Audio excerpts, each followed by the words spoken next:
अरे गरिमा, देख सूरज निकल आया है। जाकर मंदिर के दिए में तेल डालकर पूजा कर ले बेटी। ठीक है माँ, जा रही हूँ। अरे रुक, क्या कर रही है? पहले नहा तो ले। क्या माँ, भगवान को पूजा से मतलब है कि नहाने धोने से? ओहो, तू रहने दे, फिर मैं खुद ही करती हूँ। रुको माँ, मैं जा रही हूँ नहाने। आप अपना काम करो, मैं कर लूंगी पूजा। ठीक है बेटा, तू चली जा। इसे तो ना तमीज है और ना ही संस्कार। लो, लाइट भी नहीं है। अब देखती हूँ कि ये काली माई कैसे नहाती है। बड़ी आई पूजा करने वाली। ओहो, फिर चली गई लाइट। कविता तू रहने दे, मैं ही नहाकर पूजा कर लेती हूँ। नहीं माँ, आप रहने दो, मैं जा रही हूँ नहाने। ओम जय जगदीश हरे, स्वामी जय जगदीश हरे। भक्त जनों के संकट, दास जनों के संकट, क्षण में दूर करे। ओम जय जगदीश हरे। कविता ने जल्दी से नहा लिया और फिर पूजा भी कर ली। उषा के घर में परंपरा थी कि बिना नहाए पूजा नहीं हो सकती थी। उसे पूजा करते हुए गरिमा देख रही थी। फिर पूजा के बाद, वैसे क्या फायदा तेरी पूजा का? क्यों? जरा अपने आप को देख और फिर मुझे देख। इतनी पूजा पाठ करती है, पर फिर भी कितनी काली है तू। और मुझे देख, मैं तो कितनी गोरी और सुंदर हूँ। और इसके लिए तुझे भगवान को शुक्रिया कहना चाहिए और नहा धोकर उनकी पूजा भी करनी चाहिए। मेरी छोड़, जाकर तू भगवान को बोल कि वो तुझ पर भी थोड़ी कृपा कर दे काली माई। गरिमा हमेशा इसी तरह कविता को नीचा दिखाने की कोशिश करती थी। उषा ने भी गरिमा को कई बार समझाया, लेकिन सुधरने वालों में से वो नहीं थी। उसे तो बस अपनी खूबसूरती और गोरे रंग पर घमंड था। ऐसे ही वक्त गुजरता गया और फिर एक दिन, लो भगवान का चमत्कार देखो। कानपुर से रिश्ता आया है तुम दोनों के लिए, वो भी एक ही घर से। सगे भाई हैं दोनों। वो लोग कल आ रहे हैं। तुम दोनों अच्छे से तैयार हो जाना। ओहो, जल्दी बाजार जाती हूँ, बहुत काम करने होंगे। उषा अपनी दोनों बेटियों के लिए बहुत खुश थी। अगले दिन राम और श्याम दोनों भाई गरिमा और कविता को देखने आए। गरिमा ने देखा कि बड़ा भाई राम बहुत ही सुंदर है, जबकि छोटा भाई श्याम जरा सांवला था। दोनों भाई रिश्ते के लिए हाँ करके वापस चले गए और फिर उनके जाते ही गरिमा जोर जोर से हंसने लगी।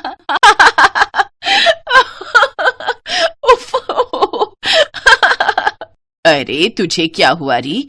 माना कि तेरा रिश्ता पक्का हो गया है, पर इतना क्यों हंस रही है? होश में तो है तू?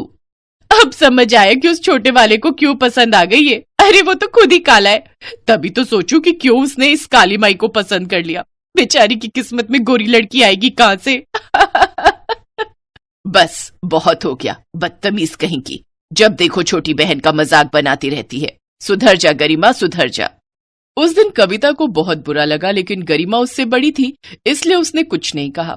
उसी शाम राम और श्याम की माँ बिमला ने उषा को फोन किया। नमस्ते बहन जी, कैसी हैं आप? जी नमस्ते, मैं ठीक हूँ। अब आप क्यों नहीं आई बच्चों के साथ? अरे मैं तो आना चाहती थी, मगर वो क्या है ना, मैं ज्यादा चल नहीं पाती।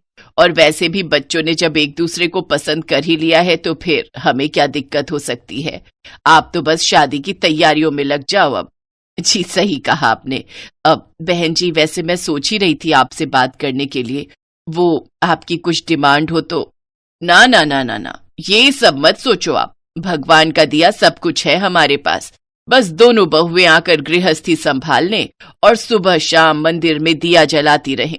इसके अलावा और कुछ नहीं चाहिए।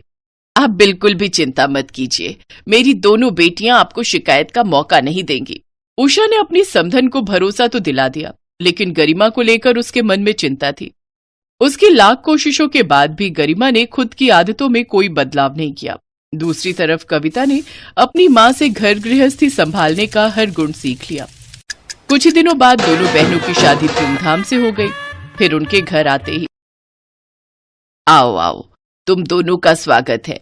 देखो, मैंने तुम दोनों के लिए अलग अलग कमरे और अलग अलग रसोई बनवा दी हैं, ताकि भविष्य में तुम दोनों के बीच कोई खटास ना आए। ये तो आपने बहुत ही अच्छा किया माँ जी। अच्छा माँ जी, मैं चलती हूँ, मुझे नहा धोकर पूजा भी तो करनी है। हाँ हाँ, ये तो बहुत ही अच्छी बात है बहू, जाओ जाओ। अब तुम भी जाकर नहा लो कविता। जी माँ जी। थोड़ी देर बाद बिमला ने देखा कि घर के मंदिर की साफ सफाई बहुत ही अच्छे से हुई थी और पूरे घर में बड़ी अच्छी खुशबू आ रही थी। ये देखकर बिमला बहुत खुश हुई। उसने फौरन कविता और गरिमा को अपने पास बुलाया। शादी के बाद तुम्हारी पहली रसोई तुम दोनों का इंतजार कर रही है। जाओ तुम दोनों अपनी अपनी रसोई में खाना बनाओ, और सुनो, खाने में पनीर के पराठे और हलवा बनाना, ठीक है? कविता और गरिमा को समझ में नहीं आया कि उनकी सास ने उनसे एक ही चीज अलग अलग जगह बनाने को क्यों कही, लेकिन कुछ भी पूछना उन दोनों को ठीक नहीं लगा और वो दोनों ही अपनी अपनी रसोई में जाकर खाना बनाने में जुट गई। आज ऐसा खाना बनाऊंगी कि सासू माँ मुझसे खुश हो जाएंगी और ये काली माई पहले ही दिन सबकी नजरों से गिर जाएगी। चल गरिमा, लग जा काम पर, नंबर बनाने का यही टाइम है तेरे पास। हे भगवान, सदा अपनी कृपा बनाए रखना ताकि मैं सबका दिल जीत सकूं। थोड़ी ही देर बाद गरिमा और कविता दोनों अपनी सास के सामने खाना लेकर आई। दोनों ने ही पनीर के पराठे और हलवा बनाया था, लेकिन खाना टेस्ट करने की बजाय बिमला अपनी जगह से उठी और सबसे पहले वो गरिमा की रसोई में गई। वहां उसने देखा कि पूरी रसोई में गरिमा के चप्पलों के निशान बने हुए थे, सेल्फ पर आटा फैला हुआ था। ये सब देखकर बिमला की भौंई चढ़ गई और गरिमा से कुछ कहते नहीं बना। इसके बाद सब लोग कविता की रसोई में गए। कविता की चप्पलें रसोई के बाहर रखी हुई थीं। उसने खाना बनाने के बाद अच्छे से अपनी रसोई को साफ किया था। सच बोलना गरिमा, तुमने आज सुबह पूजा नहीं की थी ना? नहीं माँ जी, मैंने की थी ना। तुम झूठ बोल रही हो। पूजा तुमने नहीं, अकेले कविता ने की थी। आपको कैसे पता चला? तुम्हारी रसोई देखकर।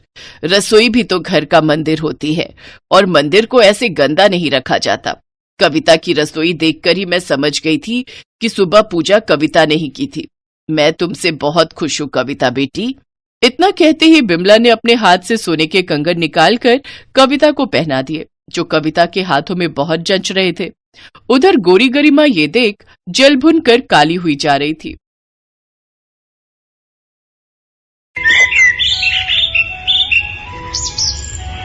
शीतल और तान्या दोनों बहनें थीं, लेकिन दोनों के स्वभाव में जमीन आसमान का फर्क था।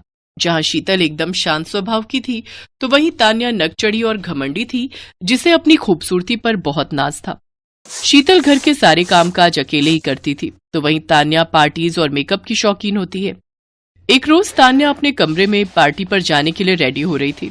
तभी शीतल उसके कमरे में पोछा लगा रही होती है, तो तान्या जानबूझकर उसे परेशान करने के लिए वहां पर पाउडर गिरा देती है। तान्या, देखो, मैंने अभी यहाँ पोछा लगाया और तुमने ये पाउडर गिरा दिया। मैं जानती हूँ ये तुमने जानबूझकर किया है। रुक, अभी बताती हूँ तुझे। मुझसे ऊंची आवाज में बात करेगी? ये ले। तान्या अपनी पेंसिल हील से उसका हाथ कुचल देती है और कहती है, ले लगाती रह तू अब फैल कर पोछा। मेरा हाथ।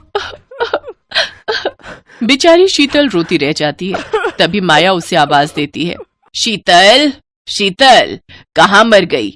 अरे अभी तक पोछा नहीं लगा क्या? देख रसोई में बर्तनों का ढेर लगा है, उसे भी धो ले।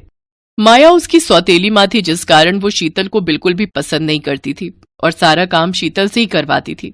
देखते ही देखते समय बीता और माया ने दोनों लड़कियों के लिए रिश्ते देखना शुरू कर दिए। जहां वो शीतल के लिए गरीब घर का लड़का देखती है, तो वहीं वो अपनी सगी बेटी का रिश्ता एक बड़े घर में तय कर देती है। ये देख तान्या शीतल से कहती है, शीतल, मुझे तो तेरी फूटी किस्मत पर बड़ा ही रोना आ रहा है। पहले तेरी माँ तुझे छोड़कर चली गई, सारी उम्र मेरी उतरन पहनकर बड़ी हुई, और अब गरीब ससुराल में तेरी शादी। एक मुझे देख, सुंदर शक्ल, और अब अमीर ससुराल। मैंने तो शादी से पहले भी ऐश की जिंदगी जी और अब अमीर घर में जाकर भी जीऊंगी। पता है, वहां ढेर सारे नौकर हैं, मुझे तो वहां पर भी कुछ काम नहीं करना पड़ेगा। ये तो किस्मत किस्मत की बात है तान्या। मैं तो चाहती हूँ कि तुम आगे भी खुश रहो मेरी बहन। कुछ ही दिनों में दोनों की शादी हो जाती है। शादी के बाद गृह प्रवेश के दौरान तान्या की सास निर्मला उसका स्वागत बड़े ही सिंपल तरीके से करती है, क्योंकि वो बहुत ही कंजूस थी। आओ बहू, अब इस कलश को पैर से गिराकर अंदर आ जाओ। तो वहीं दूसरी तरफ शीतल की सास शांति फूल बिछाकर और हाथों में पूजा की थाली लिए अपनी बहू का स्वागत करती है। आओ बहू, इस कलश को गिराकर अंदर आओ और इन फूलों पर चलकर अपने कमरे तक जाओ। हम गरीबों की औकात गुलाब के फूल खरीदने की तो नहीं है, इसलिए मैंने ये गेंदे के फूल ही बिछा दिए। वहीं उसकी ननद अंदर फूलों से उसका बिस्तर सजा रही थी। अपनी सास और ननद का ऐसा स्वागत देख शीतल की आंखों में आंसू आ जाते हैं।